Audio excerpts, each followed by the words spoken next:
True Creepy Motel Room Horror SORY Part 1. Arrival. It began the way most bad stories begin. Late at night, on a stretch of road that seemed designed to punish anyone dumb enough to keep driving it after midnight. The rain was coming down in sheets, thick enough that the windshield wipers were useless, just smearing the black water across the glass. Ethan Miller gripped the steering wheel so tight his knuckles glowed white in the dashlight. He had been on the road for nearly 12 hours, and the hum of the tires on wet asphalt had worked its way into his skull like a song you can't shake. He hadn't wanted to stop. Not really. Motels, in Ethan's mind, belonged in the same category as gas station bathrooms and funeral parlors, necessary but never welcoming. But sometime after midnight, when the storm blotted out the lines on the highway and the forest seemed to lean closer to the road, he saw the glow. Red neon bleeding through the curtain of rain, moonlight in vacancy. He could have sworn he hadn't seen a single sign advertising it on the highway. No billboards, no turn-offs. Just the sudden appearance of those two words, glowing like a wound in the dark. The parking lot was nearly empty, the puddles reflecting the sickly glow of the neon. 2 cars sat near the entrance, both coated in grime and dust as though they hadn't moved in weeks. Their windows were fogged from the inside, which made Ethan wonder if anyone was even inside them, breathing stale air and watching. He shut off the engine, and the silence of the storm swallowed him whole. Inside, the lobby smelled of mildew, overripe flowers, and something metallic he couldn't quite place. The wallpaper, patterned with faded roses, peeled at the seams. A vending machine buzzed in the corner, its light flickering. Behind the counter sat a man whose face was too pale for the warm lamplight around him. His watery eyes barely blinked. When he smiled, it was the kind of smile that seemed painted on, as if it hurt to wear. "You look tired," the clerk said, his voice thin. He didn't ask for ID. Didn't ask for a credit card. Just slid a heavy brass key across the counter. Room 6. The hallway stretched long and crooked, the carpet dark with stains that the dim bulbs overhead didn't try to hide. Each door looked the same, but some bore scratches near the handle, deep gouges in the wood like someone, or something, had tried to claw its way free. Ethan quickened his pace, telling himself not to look too closely. Room 6 was at the very end, where the hall bent into shadow. The key stuck in the lock, resisting as though the door didn't want to open. When it finally clicked, the smell hit him first. Stale, heavy air that had been shut in too long, laced with a faint metallic tang. The carpet was dark and stiff with old stains, the kind of stains you don't want to trace the shape of. The bedspread was floral but faded, with darkened patches at the seams. He told himself not to notice. Dropped his bag, kicked off his shoes, sat on the edge of the bed. The springs groaned under his weight like an old man shifting in pain. The hum of the air conditioner filled the silence, and for a moment Ethan almost relaxed. Almost. But as he drifted toward sleep, the noises started. Soft creaks. A shuffle, like feet dragging over carpet. Once or twice he thought he heard a whisper, too faint to catch words, but close enough that he turned his head toward it. Motels were old, he told himself. Old buildings make noise. That's all it was. Pipe. Settling wood. Nothing more. Then he noticed the closet. He was sure it had been shut when he entered. Positive. Yet now, in the weak glow from the bedside lamp, it stood cracked open. Just an inch. Just enough. The darkness inside was thicker than the rest of the room, heavy and absolute. He stared at it too long, waiting for the shapes of coats or hangers to form. Nothing did. Only the dark, and then he heard it, breathing, slow, deliberate. Not his own. Not an echo. Something breathing in that dark crack of space. Something waiting. The breathing came slow, measured, the kind of sound a person makes when they want you to know they're there. Ethan froze on the bed, his ears straining against the hum of the air conditioner, waiting for the rhythm to stop or change. It didn't. It stayed steady, just inside that black crack of the closet door. He swallowed. His throat was dry. For a long moment, He told himself it had to be the air conditioner pushing through a vent, some trick of pipes, some mechanical illusion. But no, he could feel it, almost. A pressure in the air, rising and falling with each breath that wasn't his. "Hello?" he said before he could stop himself. The words sounded too loud in the small room, bouncing off the stained walls and coming back to him thinner. The breathing paused, just for a second, as if whatever was in there had heard him. Then it resumed. Slower now. Deeper. Ethan sat very still. His hand moved toward the lamp on the nightstand, fingers brushing the switch, but something in his gut screamed not to turn it off, not to give the room more dark than it already had. He left the light on. The closet door creaked, just a fraction, just enough to widen the gap. The blackness inside seemed to swell, bulging out into the room like smoke. Ethan's heart hammered against his ribs. He stood, moving quietly, his eyes locked on that widening gap. The idea of opening it fully, of dragging the door wide and forcing whatever was inside into the light, filled him with a terror so sharp it made his legs weak. He backed toward the bathroom instead, flicked on the harsh fluorescent light, and stood in its doorway. The mirror above the sink reflected the bed, the nightstand, the edge of the closet. He could see the crack from here, could watch without being right in front of it. Minutes passed. Long, heavy minutes where the only sound was the rain against the window and that too deliberate breathing. Then, so slowly he almost thought he imagined it, the door eased shut. Not all the way. Just enough that the line of blackness was gone. Just enough to hide what was inside again. Ethan stayed in the bathroom doorway for an hour, maybe more, until his legs cramped and his eyes burned. Eventually the silence convinced him he'd imagined it. Road fatigue. The storm. His mind turning shadows into monsters. He left the bathroom light on, crawled back onto the bed without undressing, and lay staring at the ceiling. Sleep came in fits, broken by half-dreams of footsteps outside the door, of someone pressing a hand over his mouth, of whispers curling into his ear. When he woke near dawn, the rain had stopped. The light through the curtains was thin and gray. For a moment, he thought maybe the night had just been nerve. Maybe it really had just been pipes and shadows. Then he saw the closet. The door was wide open, and inside, against the stained carpet, was a single wet footprint. There. Too large to be his. Ethan stared at the footprint for a long time, longer than he should have. The air in the room felt colder than it had any right to be, the kind of cold that sank through his clothes and into his bones.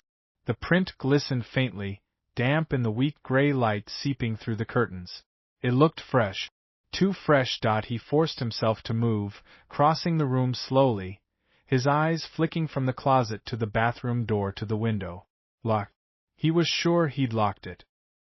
He crouched, hovering just above the print, and the smell hit him. Wet earth, a faint rot like pond water left too long in the sun. He straightened quickly, heart thudding. Nope, he whispered to himself, his voice thin and ragged. Nope, no. His first thought was to leave, grab his bag, run to the car, get back on the road. He was half a mind to never stop until the sun was up and he could find a chain hotel with plastic card keys and brightly lit lobbies that smelled of cleaning supplies and fresh paint.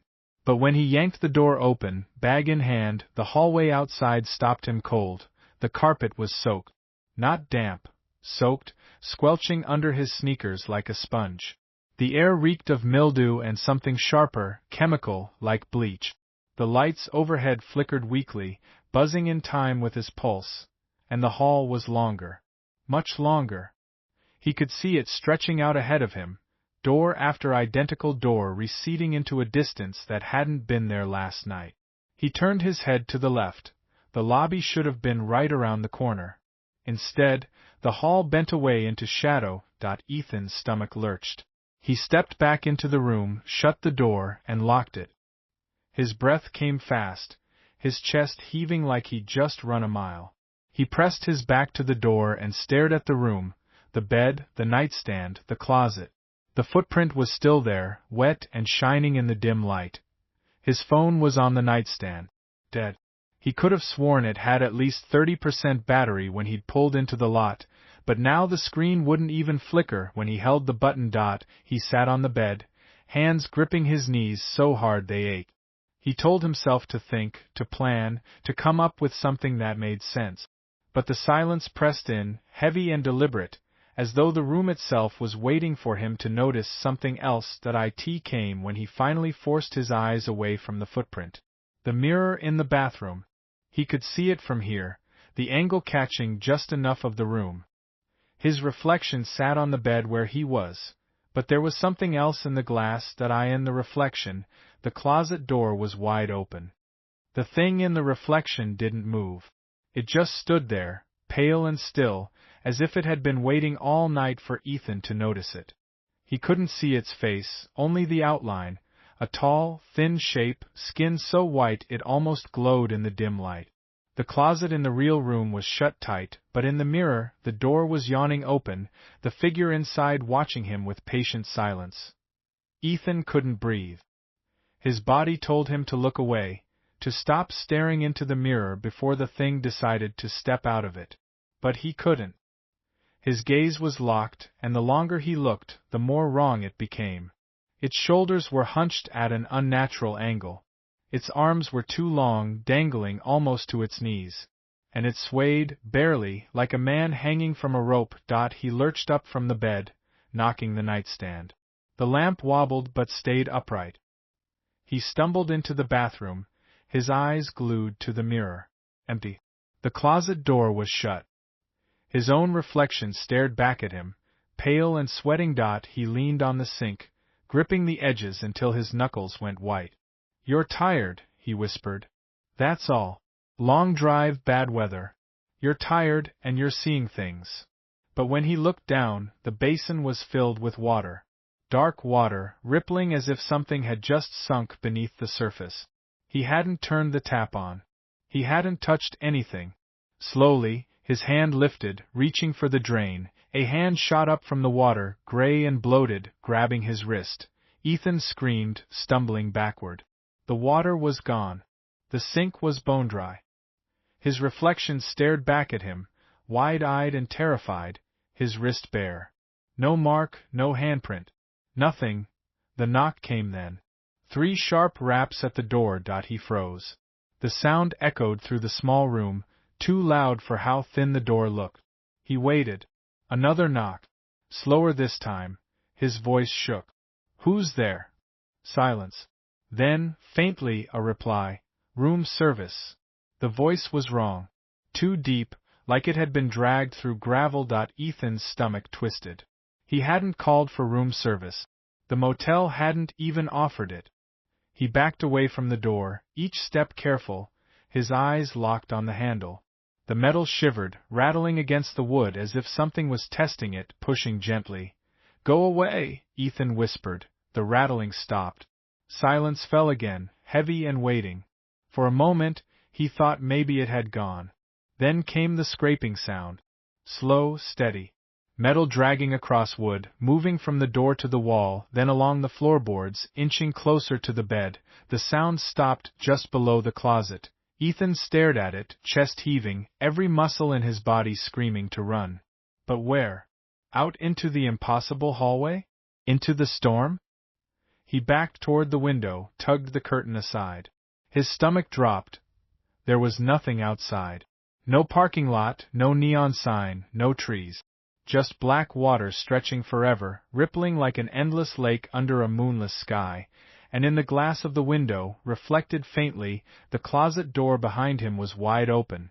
Ethan stumbled back from the window, his breath hitching, eyes darting from the black water outside to the reflection of the open closet behind him. He turned, slow, unwilling, and found the door was shut tight again, silent, as though it had never moved. But the footprint was still there, darker now, spreading wetness into the carpet like the trace of something still walking, still alive. The air felt charged, humming faintly like wires straining on the edge of snapping. He could taste the metal tang on his tongue, thick and sour. The room was waiting. The motel itself was waiting. And as he stood frozen, too afraid to blink, He realized with a terrible clarity that this was no place to rest, no place to pass the night. It was a place to keep you. A place that didn't let go. True Creepy Motel Room Horror SORY Part 2. The motel doesn't forget. The morning never came the way it should have. When Ethan woke, there was no golden sunlight cutting through the curtains, no hum of cars on the road outside, no relief that the night had been only shadows playing tricks. Instead, the gray light that had seeped in hours ago still hung heavy, the color of old ash. Time hadn't moved. The air was thick, stale, and the room smelled worse, mildew mixed with something sharper, like rot curling at the edges of his nostrils. For a long time, he didn't move. His eyes flicked to the closet door. Shut. To the bathroom mirror. Harmless. To the footprint on the carpet. Gone. But the damp mark it had left was still there, the fibers of the carpet stiff, discolored. He rubbed at his eyes, tried to force the sleep from them, and reached for his phone on the nightstand. Still dead. The screen as black as the water he'd seen outside the window.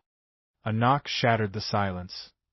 This time, it wasn't at the door. It came from inside the walls. 3 dull thuds, slow and deliberate, vibrating through the plaster and the headboard of the bed. Ethan bolted upright, heart hammering.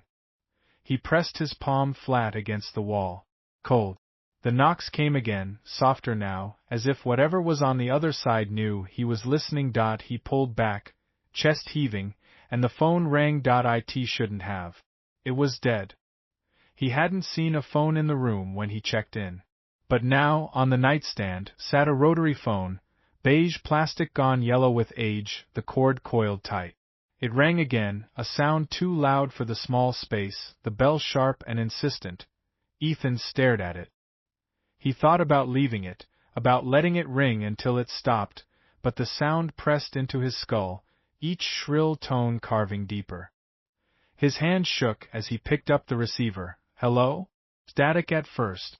A hiss like wind rushing through a tunnel. Then a voice, faint and distant, yet clear enough to chill his blood. Room 6. Don't leave the light. The line went dead. Ethan sat frozen, the receiver pressed against his ear, listening to the silence that followed. Slowly, he lowered it back onto the cradle. The phone dissolved into the air like smoke, leaving only empty wood behind. That was when he smelled it. Smoke, faint but sharp, curling in from the hallway. He ran to the door, yanked it open, and froze. The hallway was on fire. Flames crawled along the wallpaper, devouring the roses until they curled black. The carpet smoldered, coughing up thick gray smoke. But no heat touched him, no wave of burning air rushed through the doorway. The fire moved in silence, slow and patient, flames licking at the doors one by one. And at the very end of the hall, half shrouded in smoke, stood a figure. Tall, thin, watching. The figure at the end of the hall didn't move. It just stood there, its shape trembling in the waves of smoke, too tall for a man, too thin for anything human. The fire crept along the walls, flames climbing upward like vines, but the figure didn't flinch, didn't burn. It was as if the flames bent around it, unwilling to touch. Ethan's hand slipped from the doorknob. His mind screamed at him to slam the door, to shut it out, but his body wouldn't move. The figure tilted its head, a slow, unnatural motion, and Ethan swore he heard the soft crack of bones snapping with the gesture. Then, just as the smoke thickened and blurred everything, the flames vanished. The hallway returned to silence. The roses on the wallpaper were whole again. No scorch marks. No ash. Empty. Ethan slammed the door and stumbled back, chest heaving, his lungs pulling in heavy breaths that felt too thick, like he was inhaling water. His vision swam. He staggered to the bed, sat heavily, pressed his palms against his eyes. "This isn't real," he whispered. "You're tired, that's all. This isn't real." But then came the scratching, soft at first, like fingernails on wood. From the closet.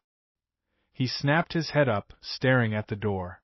The sound grew louder, claws dragging slow arcs down the inside of the panel. Then another sound joined it. The faintest murmur, a whisper of words he couldn't make out. He clutched the edge of the bed. His heart was battering his chest, and he knew, deep in the place where instinct lives, that if he listened too closely, if he leaned in to try and understand the words, they'd make sense. And once they made sense, there'd be no unhearing them. The scratching stopped, silence fell, so thick he could hear the blood in his ears. He waited. Nothing. Slowly, painfully, he stood and crossed the room, his legs trembling with each step. He reached the closet, hand hovering above the handle. His breath caught. His skin crawled with the weight of something watching, something just behind that thin door. He yanked it open, empty. Only the sour smell of mildew, the faint impression of hangers long since gone. Ethan let out a shaky laugh, one that died in his throat the second he turned around. The footprint was back. Right in the middle of the room. Still wet. And this time, there were two dots. The second footprint gleamed wetly in the dim light, right beside the first, as if whoever, or whatever, was in the room had taken a step closer to him. Ethan backed away, his heel striking the edge of the bed. He nearly fell but caught himself on the mattress, his eyes never leaving the dark patches on the carpet. The air was thicker now, humid like a swamp, carrying that same sour rot he'd smelled in the sink water. His skin prickled. He could feel it, the presence of someone else breathing in the same space, though the room was empty to his eyes. "Stop it," he muttered, his voice trembling. "Just stop." The words fell flat, swallowed by the silence. And then, like a cruel reply, the bathroom light flickered. Once, twice. Then it went out entirely, leaving the mirror in shadow. "Stop it," he muttered, his voice trembling. "Just stop." The words fell flat, swallowed by the silence. And then, like a cruel reply, the bathroom light flickered. Once, twice. Then it went out entirely, leaving the mirror in shadow. Ethan's reflection vanished with it. He staggered forward, fumbling for the switch, desperate to bring the light back. When it flicked on again, he froze. His reflection was there, but it wasn't him. The thing in the glass wore his clothes, had his face, but its skin was gray, bloated, like something pulled from a river. Its eyes were too dark, pupils swallowing everything, and its lips were stretched into a thin, knowing smile. Slowly, deliberately, it lifted one hand and pressed it against the glass. Ethan stumbled back, shaking his head. No. No, no, no. The closet door slammed shut behind him. The sound was so violent it rattled the lamp, sent the rotary phone crashing to the floor, even though the phone had vanished hours ago. The echo rolled through the room, louder than thunder. Ethan's knees buckled.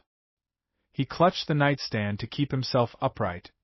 Then the phone rang again. It shouldn't have been there, but it was, sitting whole and solid on the wood. Its shrill bell cut through the silence like a scream. Ethan stared at it, chest heaving, until the sound became unbearable. With a shaking hand, he lifted the receiver. This time, there was no static. Just a voice. Calm. Measured. "You're in the wrong room." Ethan swallowed hard, his throat tight. "What do you mean?" A pause. He could hear faint breathing on the other end, slow and deliberate. "No one leaves room 6. The line went dead. The phone crumbled in his hand, turning to dust that sifted through his fingers and onto the carpet. Ethan stood frozen, his mind screaming at him to run, but his body locked in place. He turned slowly toward the window. Outside, the black water rippled again. And this time, something moved across its surface. A pale figure, walking on the water as though it were solid ground. Coming closer. Step by step.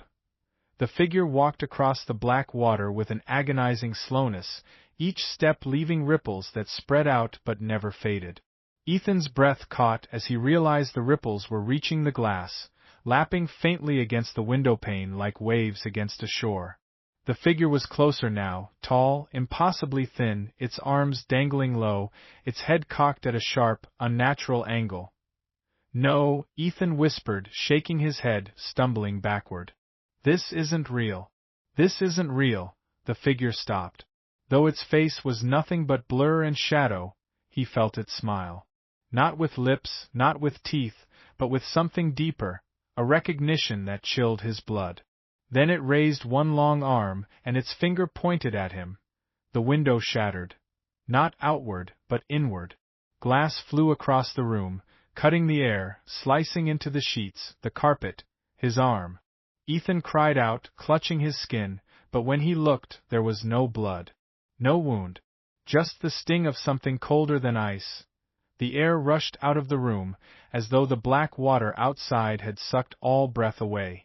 Ethan dropped to his knees, gasping, clawing at his throat. The room tilted, walls bending inwards like the motel itself was folding around him. The closet door creaked, opening inch by inch. From the blackness inside came the sound of water dripping. Steady, endless, and beneath it a voice, whispering, chanting that he couldn't make out the words, but the rhythm drilled into his skull, tightening around his brain like a vice. He clapped his hands over his ears. It didn't help. The voice was inside him. Then, silence. The closet door stood wide now, the dark inside it deeper than ever. Ethan crawled backward on his hands, his eyes locked on that impossible space. Something moved within it. Something pale. Something that bent as it walked, dragging itself closer to the threshold. The lights flickered once, twice, then died dead in the dark. Ethan felt the floorboards dip, as if weight had stepped into the room. He couldn't see it, but he could hear it. Breathing. Slow. Deep. Patient. It was in the room with him. He forced himself to move, scrambled toward the hallway door, yanked it open, and froze. The corridor wasn't the same. It stretched longer than before, doors endless on either side, each numbered 6.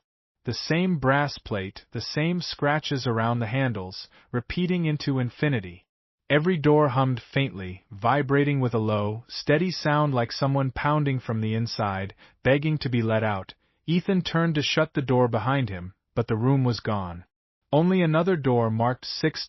And when he looked down, the carpet beneath his feet was wet. Ethan staggered down the endless hall, his shoes squelching in the soaked carpet. Every step splashed black water that clung to his ankles, cold as grave soil. He ran, door after door flashing past. 6, 6, 6, until the numbers blurred together, until the hallway itself seemed to bend into a circle, swallowing him back into itself. His lungs burned. His throat scraped raw with every gasp. He could hear the pounding behind the doors grow louder, fists and palms and nails scratching, as if hundreds of trapped souls beat against the wood, desperate to escape. He stopped, swaying, his body trembling. The air here was thick, suffocating, humming with that same electricity he'd felt in the room. His reflection, bloated, gray, dead, appeared again, not in glass, but in the water pooling at his feet. Its smile was wide now, unnatural, splitting its face like a wound. Slowly, it raised a hand and pointed to the door beside him. Another 6. The pounding from inside this one was deafening. Then it stopped. Silence, so sharp it cut through his bones. Ethan reached out. His hand shook violently, but something deeper, something stronger, pulled him forward. His fingers brushed the knob. It was ice cold, slick with moisture, almost alive. He twisted. The door creaked open. The darkness inside was absolute. It swallowed the weak light of the hallway whole. A stench rolled out, thick and sweet, like rotting fruit left in water. Ethan gagged, clutching his mouth. Then, from inside, came a whisper. "Welcome home." Hands, dozens of them, pale, dripping, impossibly long, shot out of the dark. They wrapped around his wrists, his throat, his ankles. He screamed, kicked, clawed, but the grip was unbreakable. The blackness surged forward like a wave, pulling him off his feet, dragging him into the room. The door slammed shut behind him with a finality that shook the hall, and just like that, silence returned. Only the endless corridor remained, every door still marked 6, every knob vibrating faintly with the echoes of trapped fists inside. The water at the carpet's edge rippled once, then stilled. Room 6 had claimed him. They used to call it the Ashwood Motel. A cheap stopover on a forgotten highway that never quite made it to the interstate. Back in the 1960s, truckers pulled in for a few hours of sleep, families parked station wagons under buzzing neon signs, and men with secrets checked in under fake names, hoping the night would erase their sins. But the town knew something was wrong. They always knew. The first incident was in '63. A traveling salesman from Ohio never checked out. His car was still in the lot, keys in the ignition, suitcase on the bed. The room was locked from the inside. They broke the door down, found nothing but a wet stain spreading across the carpet, as though the floor had swallowed him whole.